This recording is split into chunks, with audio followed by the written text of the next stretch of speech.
mentions cleansing 3 times in different words in the first 2 verses.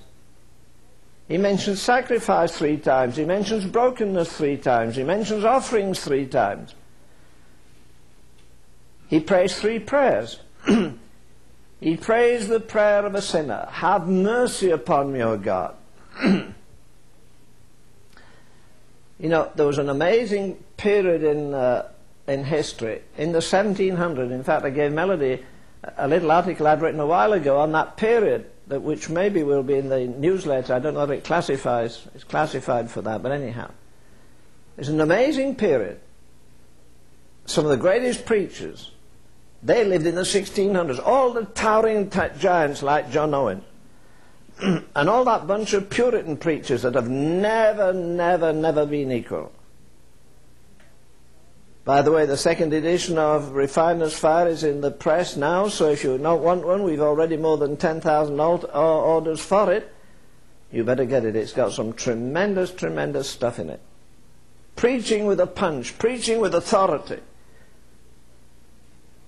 The tragedy of modern Christianity is this: we've lost, even in the church, we've lost our sense of the holiness of God. Yes. Come on, be honest, don't answer audibly. Did you come here to meet God this morning? Or did you come to hear a sermon about Him? Can you remember the last time you left the sanctuary and you didn't utter a word for an hour or 2? That happened in the Welsh revival. I didn't witness it, but I did preach in some of the revival churches, or churches that had revival, as late as 1949.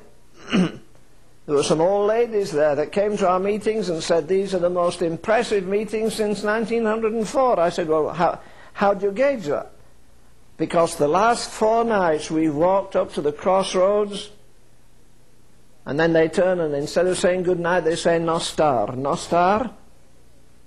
And suddenly realized we've walked all the way from the church in the valley up to here. And Mrs. Griffith said last night, have you noticed that not one of us has said a word any night this week after the service? Because we've no sense of the majesty of God, we've no sense of the sinfulness of sin. That's right. I've been bowled over for so many mornings this week between midnight and 4 o'clock. Meditating on a statement that I've read so many times, but it never punched me out like this week. The word of John, when he said, I fell at his feet as dead. I shared it with David the other day. And I said, Dave, how often do we get felled, stunned? We come into a gospel meeting as easy as coming to a political meeting and go out as easily.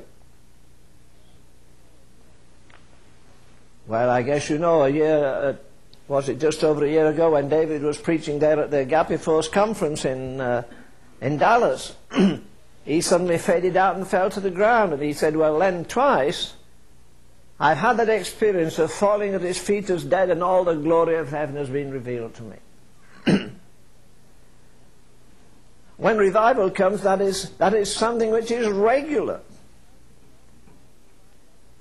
In recounting the awesome revival, I guess we call it the Shantung revival, round the turn of the century, Mrs. Jonathan Goforth says, it was awesome to go to church. You would go in the sanctuary, we would stand and sing, and sing, and sing, and sing. And then realize we'd been singing for 6 hours.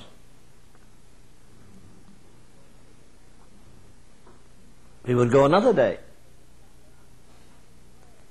Somebody would stand up with an anointing in prayer, been waiting on God all night, and burst out with a torrent of revelation. You hardly dare open your eyes, let you saw God in His majesty. You could feel the vibrations of eternity. One day it was all song and adoration. We were lifted to the 3rd heaven. Next day it was prayer that was awesome. Sometimes it was sobbing, stammering prayer. It was preachers groaning on the floor. It was preachers that couldn't even get down. Burdened with guilt, shame. There's an old man right now, 95 years of age, in California, and I knew him 50 years ago. He went through that same revival. He said, Len, I know you've given 50 years. Recently he said to me, you've given more than 50 years in praying for revival. I have about 60, as a matter of fact. But he said, Len, I want to tell you something. When revival comes, the sewers burst. The man you thought was the most holy man in the district gets up and confesses. It's like opening a valve and letting all the impurity out. It's conviction which has been writhing, if you like, in his bosom. Okay. The first day, Mrs. Jonathan Goforth said, it was praise that was unspeakably glorious. The next day it was prayer, which would tear your eyes out, heart out, there wasn't a single dry eye. Everybody groaned in the Spirit. The third day, she said, not necessarily in this order, you would go, and whereas we had sung for 6 hours or prayed for 6, next day, the whole congregation, 2,000 or 3,000 people would sit, and from morning till night, not a word was uttered. And he said that was the most awesome of all. Beyond the awesomeness of singing, or the awesomeness of the stillness. Yes. Be still and I know that I am God. Dr. Tozer used to say, Len, you've got to keep this in mind. As Christians, we're activists. We think if we work till morning till night and tumble into bed exhausted, we've served God. Not necessarily. Right. I believe if you win 100 people an hour to God, doesn't necessarily satisfy the heart of Jesus. What is the first and greatest commandment? Be a missionary. No, thou shalt love the Lord thy God with all thy heart and soul and mind and strength. And if you love him, you'll serve him. It's the key to the whole thing. David had loved God, and he'd known the mercy of God, he'd known the power of God. Can't you imagine him laid back, as we say, on a hillside, the stars twinkling, and he has his guitar? No. Guitars are backslidden harps. He had a harp, and there he's playing his harp, and what's he doing? He's singing, when the heavens declare the glory of God, and the firmament showeth his handiwork. I read a statement this week made by, I think, an old Puritan, when he said the most amazing thing in English prose is the 40th chapter of Isaiah, and I've read that over and over and over and over again. It says in that 40th chapter that God, it says, lift up your eyes and behold the host of the heavens. He calleth every star by name. If I had, I have some, I won't put it there, but let me say this. If you put a 1 there, and then you put 23 zeros behind it, those are broken down zeros, but anyhow. That's a sextillion. A sextillion is 1 with 20 zeros behind it.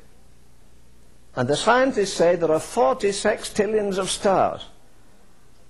Now in England and Germany, a sextillion is a 1 with 36 zeros behind it. But then I read more recently that there are estimated 50 billion stars in the Milky Way alone. You know that shaft of light you see in the sky sometimes? 50 billion. And he calls them all by name. Isn't that beautiful? Yes. Isaac Watts has a hymn in which he says he made the stars, those heavenly flames. He counts their numbers, calls their names. His wisdom's vast and knows no bound, a deep where all our thoughts are drowned.